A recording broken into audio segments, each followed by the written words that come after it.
चलो दोस्तों, आपका एग्ज़ाम अच्छा हुआ होगा।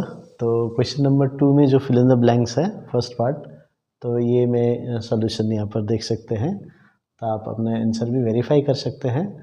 तो क्वेश्चन पहला था fill in the blanks. In uniform circular motion the centrifugal force acts towards the center, away from center and along the tangential direction। तो सेंट्रीफ्यूगल फोर्स है तो आपने जरूर अवे फ्रॉम द सेंटर लिखा होगा, है ना। तो ये ऑप्शन सही है। और सेकंड पार्ट देखिए, refractive index of a medium is independent of temperature, angle of incidence, wavelength of light. तो इसमें टेम्परेचर के ऊपर डिपेंड करता है और वेवलेंथ के ऊपर भी डिपेंड करता है, लेकिन यहाँ पर इंडिपेंडेंट लिखा है इसलिए एंगल ऑफ इंसिडेंस होगा। ठीक है, तो क्योंकि कोई भी एंगल में हम रे को दे सकते हैं, लेकिन रिफ्रैक्टिव इंडेक्स सेम ही रहेगा। फिर नंबर सी है, heat absorbed during change of state depends on mass, change in temperature, specific heat capacity. तो यहाँ पर हीट का फॉर्मूला होता है during change of state Q is equal to M into L। तो यहाँ पर मास होगा आंसर। ठीक है, मास, चेंज इन टेम्परेचर क्योंकि टेम्परेचर चेंज नहीं होता है, और स्पेसिफिक हीट कैपेसिटी इसमें काम नहीं आता है क्योंकि ये चेंज ऑफ स्टेट है। स्पेसिफिक लैटेंट हीट आएगा लेकिन वो ऑप्शन नहीं दिया, तो depends on mass. Number D, EMF of a cell is greater than, less than or equal to the terminal voltage when the cell is in open circuit, है ना, open circuit. तो E is equal to VT plus IR, तो ये formula है। तो इसमें open circuit बोला है, तो ओपन सर्किट मतलब करंट जीरो होगा, तो ये पार्ट चले जाएगा। तो देखिए टर्मिनल वोल्टेज और EMF इक्वल हो जा रहे हैं, है ना, तो ये हो गया। तो ऑप्शन होगा E इज इक्वल टू। फिर नंबर ई में है, in step of transformer the turn ratio is more than 1, less than 1, equal to 1। तो टर्न रेशियो जो होता है वो NS/NP होगा, number of turns in secondary by number of turns in primary. ठीक है ना, तो ये रेशियो क्या होगा, स्टेप अप है ना। तो स्टेप अप में क्या होता है, सेकेंडरी में ज़्यादा होता है और प्राइमरी में कम होता है। तो इसलिए स्टेप अप है, वोल्टेज अप होगा और voltage depends on number of turns. NS greater than NP है, इसलिए इसका वैल्यू मोर देन 1 हो जाएगा। तो ये मोर देन 1 ऑप्शन सही है। फिर F में है, nuclear radiation with lowest ionising power. तो ये आयनाइजिंग पावर है, तो अल्फ़ा का सबसे ज़्यादा होता है, बीटा का उससे कम और गामा सबसे कम। तो यहाँ लोएस्ट है, तो लोएस्ट हो जाएगा गामा का, इसलिए इसका पेनिट्रेटिंग पावर ज़्यादा होता है। ठीक है, तो ये फिल इन द ब्लैंक्स ये आया था। तो आशा करता हूँ आपका एग्ज़ाम अच्छा गया, तो आप वेरीफाई कर सकते। चलिए अभी हम क्वेश्चन नंबर 2 का जो सेकंड पार्ट है वो हम सॉल्व करेंगे। तो इसमें इस तरह से क्वेश्चन बताया था, non uniform kite is hanging freely from the branch of a tree as shown. Study the figure and answer the following. तो यहाँ पर दिया है ब्रांच और एक काइट है, इस तरह से हैंग कर रहा है। तो फिल इन द ब्लैंक से पहला वाला, dash is the most probable position of its centre of gravity. तो PQRS में से कौन सा most probable position centre of gravity का हो सकता है, तो ये पूछा है। ठीक है,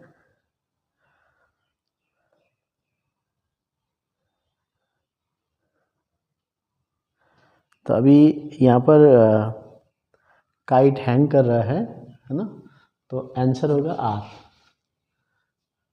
तो यहाँ पर काइट हैंग कर रहा है और ये जो पॉइंट ऑफ सस्पेंशन है ना, यहाँ से जो वर्टिकल लाइन यदि हम लेते हैं तो वो आर से पास करता है। हाँ, तो इसलिए the centre of gravity lies on the vertical line passing through the point of suspension. So ये थ्योरी आपने पढ़ा था सेंटर ऑफ ग्रेविटी में, है ना। तो वही यहाँ क्वेश्चन आया है। जैसे मान लीजिए ये बुक को मैं यहाँ पकड़ता हूँ तो ऐसे घूमता है, और मैं इसको इधर पकड़ रहा हूँ तो इधर टर्न कर रहा है, लेकिन मैं यहाँ पर यदि होल्ड करूँ तो देखिए नहीं घूम रहा है। क्यों? क्योंकि ये रेक्टेंगुलर है और यहाँ से जो है इसका डायगोनल को जॉइन करने से सेंटर ऑफ ग्रेविटी सेंटर में आता है। तो जब मैं यहाँ पकड़ रहा हूँ ना, तो ये जो वेट है इसका वेट इज़ प्रोड्यूसिंग मोमेंट, है ना, वेट इज़ प्रोड्यूसिंग मोमेंट। इसलिए जब यहाँ पकड़ता है ना तो ये वेट जो है वही एक्सिस ऑफ रोटेशन में ही लग रहा है, इसलिए डिस्टेंस ज़ीरो होगा। सो नो टॉर्क और no couple is produce along with the tension here in the string. तो इसलिए आपको यहाँ गिव रीजन बताया है, तो आप रीजन कपल के हिसाब से लिख सकते हैं और या टॉर्क के हिसाब से। So R is the probable position. Why? Because R lies at the vertical position or the vertical line from the point of suspension.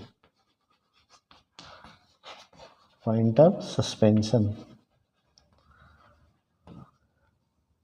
R lies at the vertical line or on the vertical line from the point of suspension, so that the weight does not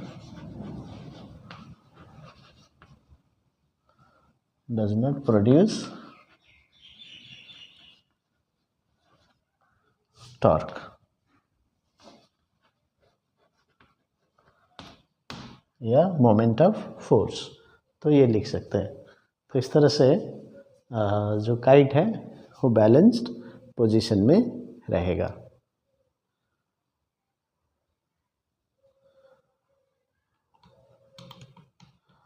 तो समझ में आया? तो ये हो गया question number 2 का second part.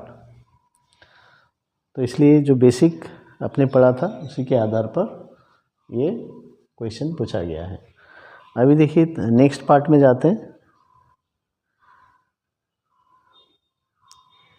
Third part में इसमें ग्राफ दिया है।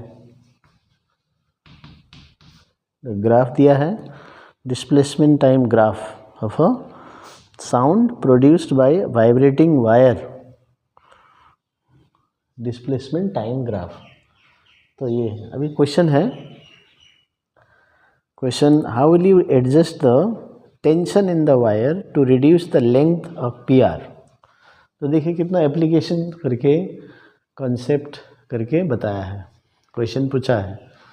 तो लेकिन अब इसको बेसिक यदि हम समझें, है ना, तो ये जो PR, तो ये PR क्या दिखाता है?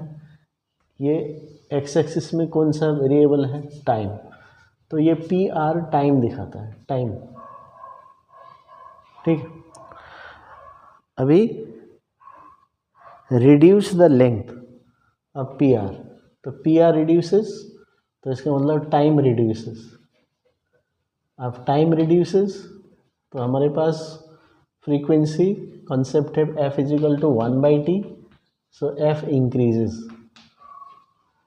तो फ्रीक्वेंसी बढ़ाना है, तो फ्रीक्वेंसी बढ़ाना है तो टेंशन क्या करेंगे हम लोग, है ना। तो हमें मालूम है F इजिकल टू √/T और डायरेक्टली प्रोपोर्शनल टू √/T। जैसे मैंने वो गिटार वाला वीडियो बनाया था, तो जिसने भी देखा होगा आपको शायद समझ में आया और इस आंसर का आपने लिखा। So F is directly proportional to √/T for a string. तो अभी how will you adjust the tension? तो टेंशन बढ़ाना है कि कम करना है? तो हमें देखिए कैसे लॉजिकल पूछा है। ये PR दिया है, टाइम है, टाइम को रिड्यूस करना है तो एफ को इंक्रीज कर गया, एफ इंक्रीज करने के लिए टेंशन इंक्रीजेस। तो आपको लिखना है how will you adjust the tension. So tension is और टेंशन शुड बी इंक्रीज्ड।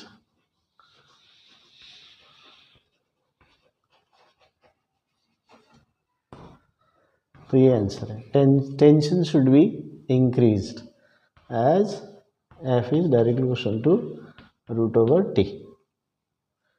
ये टेंशन टी है, ये टी है टेंशन, टाइम पीरियड मत समझिए, ये टेंशन।